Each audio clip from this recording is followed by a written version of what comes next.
Olá! Gostaríamos de dar as boas-vindas ao primeiro episódio do podcast Sinopse Tributário News da Reforma do Consumo em 2025, que não poderia deixar de ser a respeito de outro assunto, senão do split payment, tão comentado aí nestes primeiros meses do ano, em vista da implementação da reforma tributária aprovada aí no último ano. Eu sou Renata Correa Cubas, estou aqui com o meu sócio Marcel Alcades Teodoro. Este é o primeiro de muitos episódios que os sócios do Tributário, do Matos Filho, farão ao longo desse ano, analisando os vários aspectos da implementação desta reforma do consumo. Marcel, eu acho que valeria a pena a gente rememorar as versões que temos aí desse método de pagamento, denominado split payment, tão anunciadas, tão propagadas no último ano, porque afinal várias versões do que poderia e não poderia acontecer na reforma tributária circularam, e acho que vale sempre a pena a gente rememorar para abordar o assunto aí, os tipos de split payment. Muito bom, Renata. Obrigado.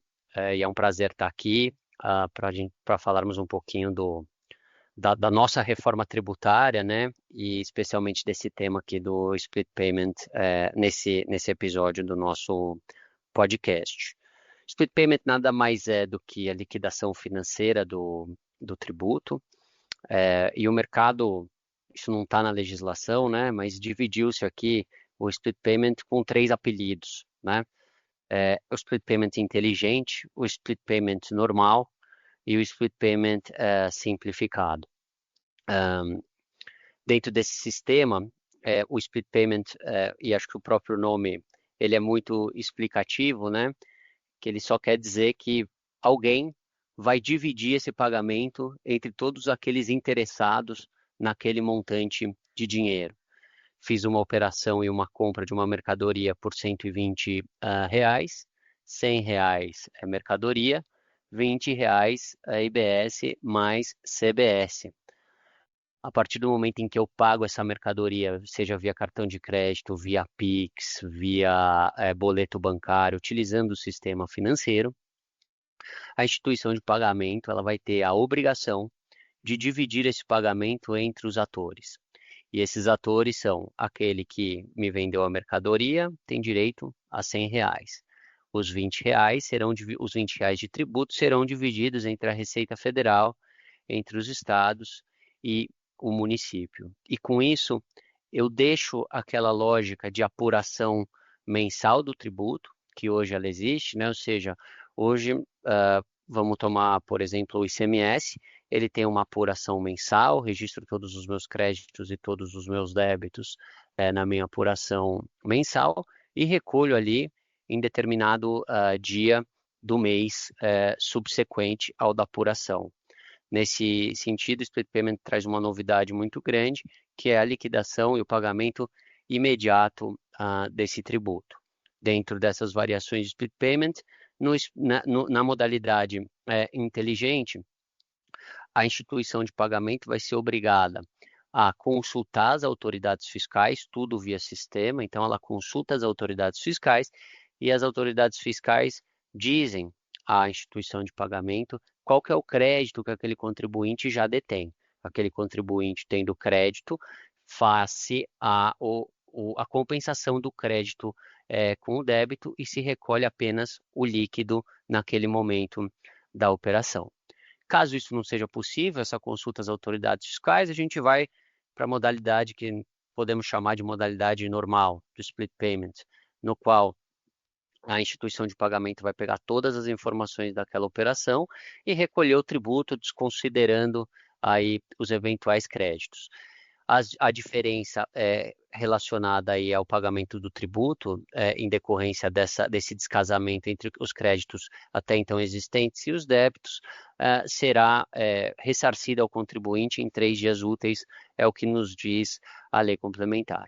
E o split payment simplificado, especialmente para operações em que eu tenho como destinatários não contribuintes da IBS e da CBS, ele nada mais é do que uma base de cálculo ali presumida do split payment, do IBS e da CBS, vai se aplicar a alíquota, se recolhe sobre essa base presumida e também em 3 dias úteis se ressarce o contribuinte caso haja alguma diferença aí de recolhimento a maior. Então, é importante a gente só retomar esses 3 conceitos para que os nossos ouvintes fiquem na mesma página com relação a essas 3 modalidades do split payment. Perfeito, Marcel. Eu acho que é a partir do entendimento desses conceitos que começam alguns desafios. Acho que tanto a própria administração tributária agora já está enfrentando e antecipando, quanto os contribuintes têm para essa implementação, né?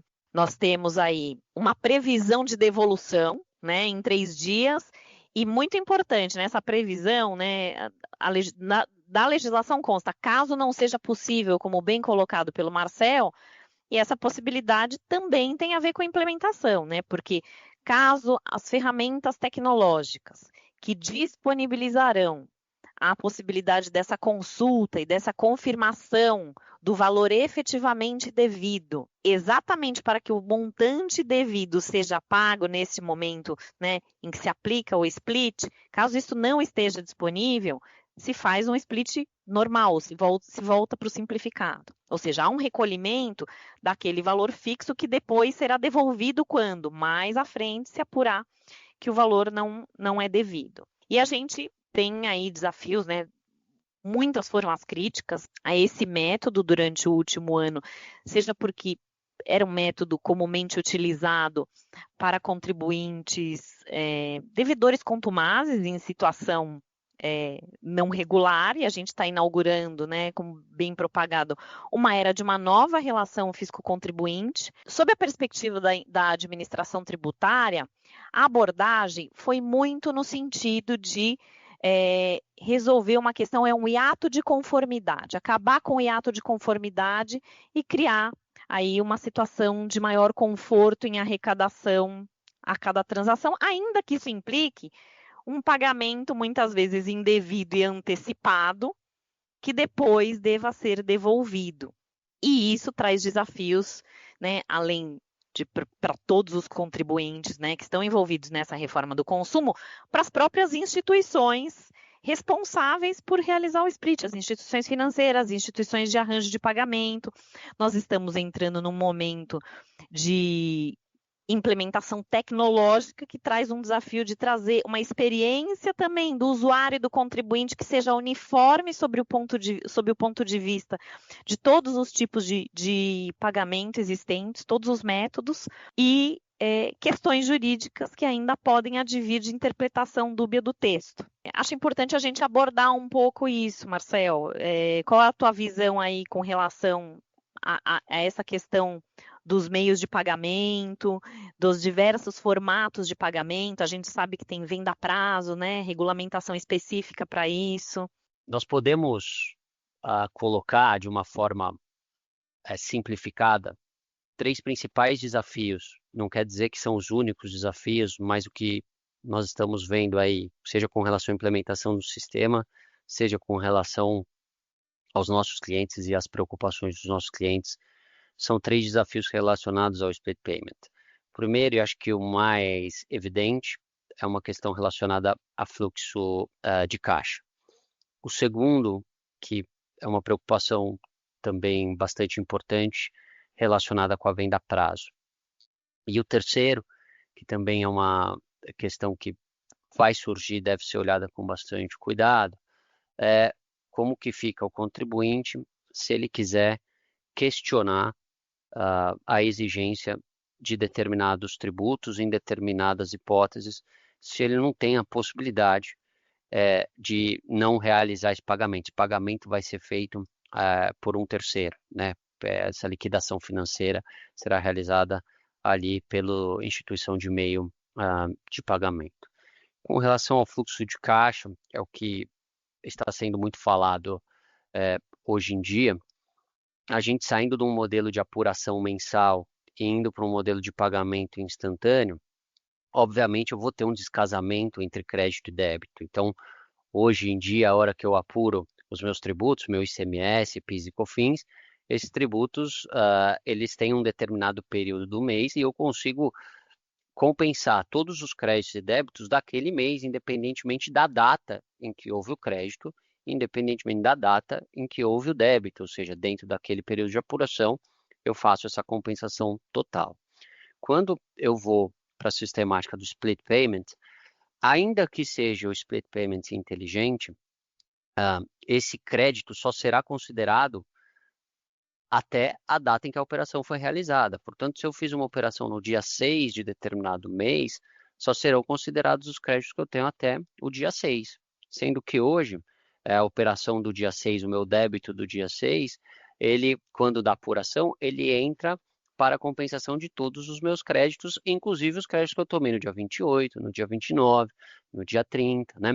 Portanto, existe um efeito aqui de fluxo de caixa que pode ser importante para as empresas. Determinadas atividades são mais afetadas do que outras, mas é uma avaliação que todos os contribuintes devem fazer e ela ocorre inclusive no split payment inteligente.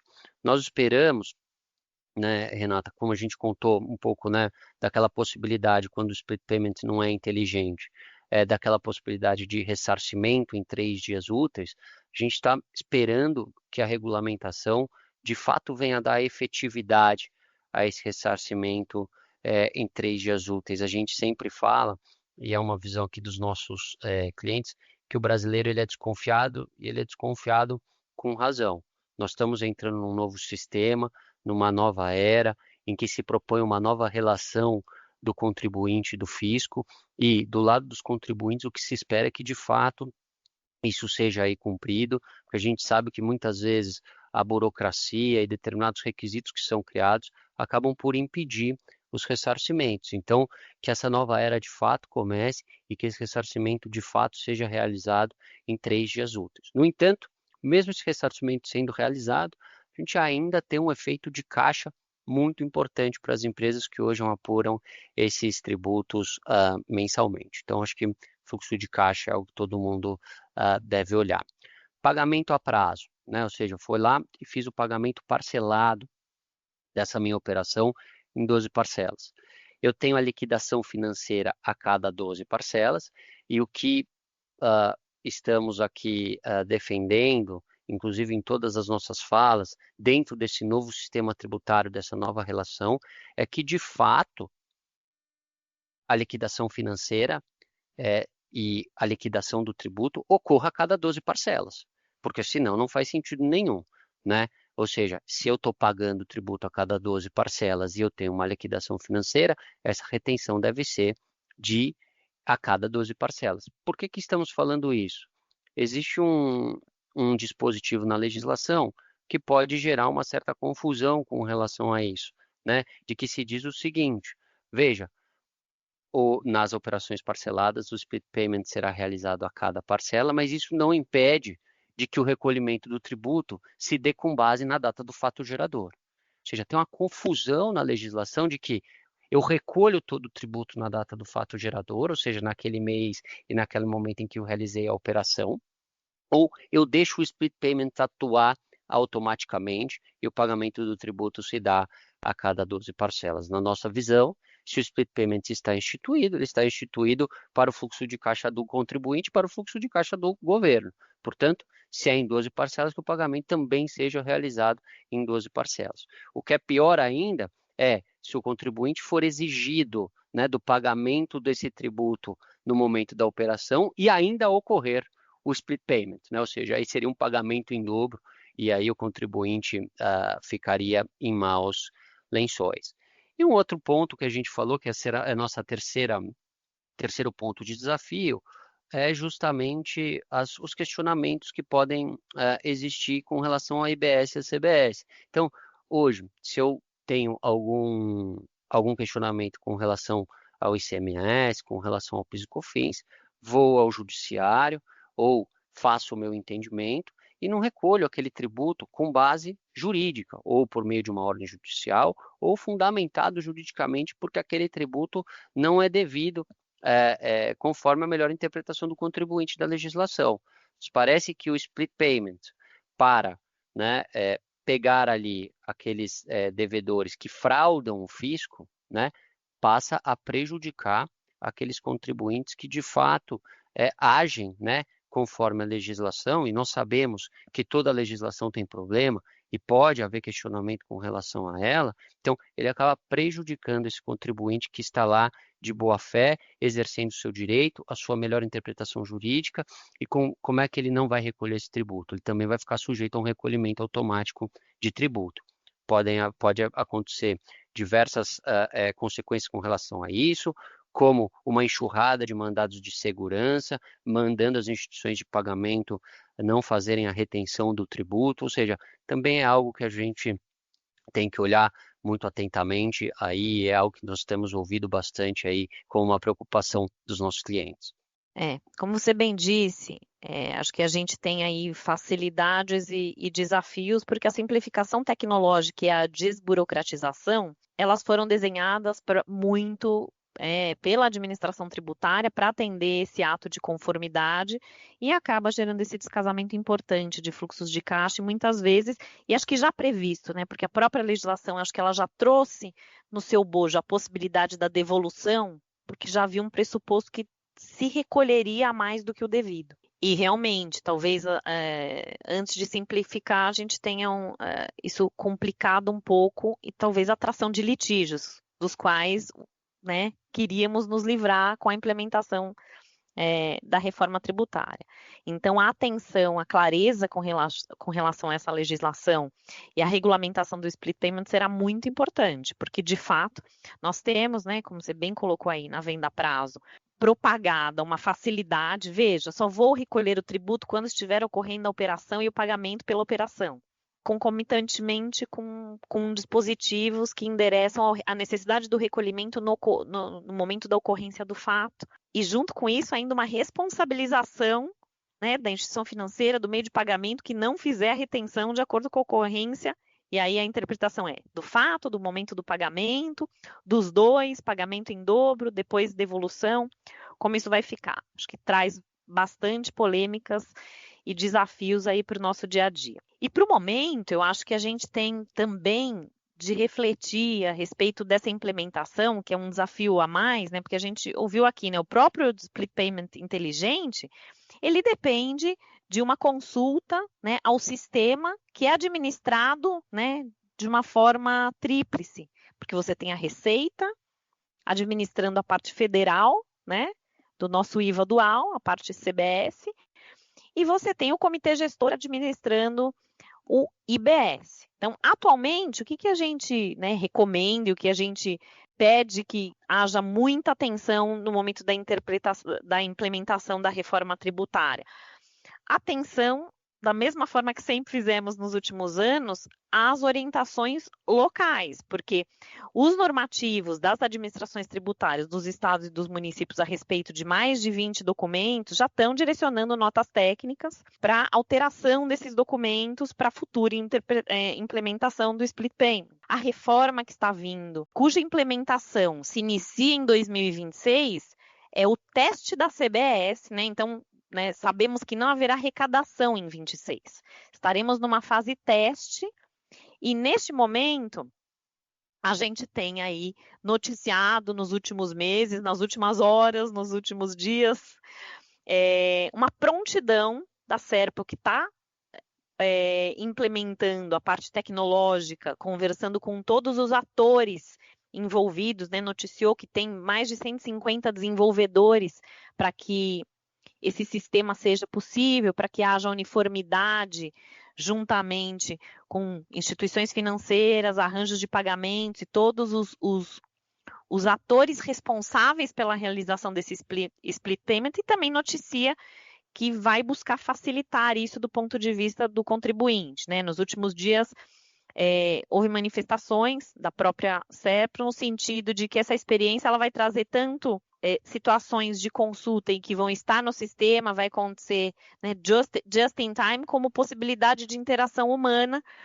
na extensão do que seja possível, né? Então, hoje a gente tem a legislação posta e um grupo importante aí de pessoas se dedicando a criar os sistemas para que essa legislação posta seja viabilizada, todas as interfaces, e do lado dos contribuintes, todos fazendo a mesma coisa, né? Fazendo a lição de casa de tecnologia de informação e realizando aí as trocas com todos os stakeholders, né?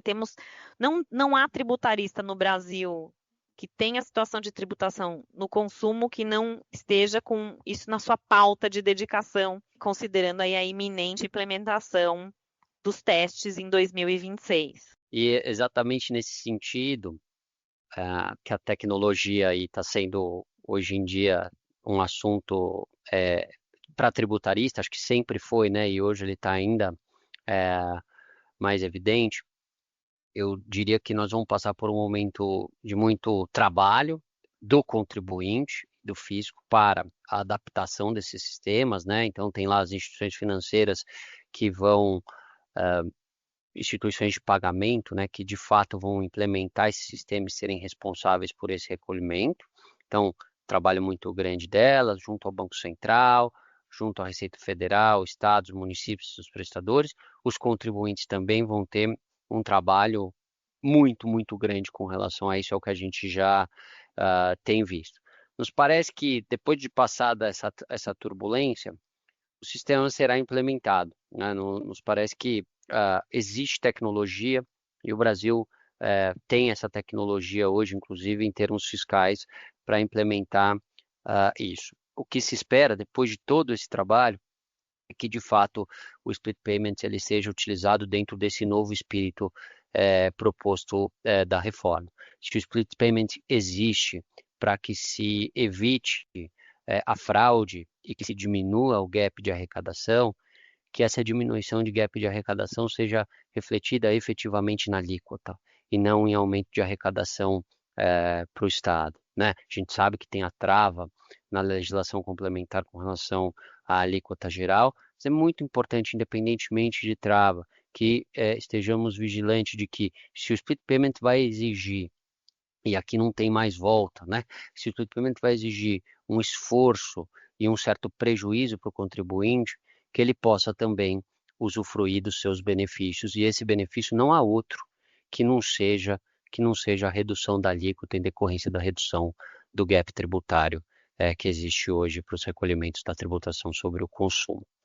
Realmente, eu acho que a gente tem o split payment é uma das principais inovações da reforma. Certamente teremos aqui outros podcasts e papers sobre o assunto. Ele visa realmente aumentar a eficiência da arrecadação, reduzir a sonegação e simplificar esse processo de pagamento dos tributos para as empresas, né? Agora, com isso, a gente sabe que gera desafios técnicos, jurídicos, operacionais, temos temas de interpretação, para que a gente consiga fazer tudo isso sem trazer muitas dificuldades para ambos, né? Administração tributária e contribuintes, e viabilizar esse mecanismo aí no tempo previsto para a reforma tributária.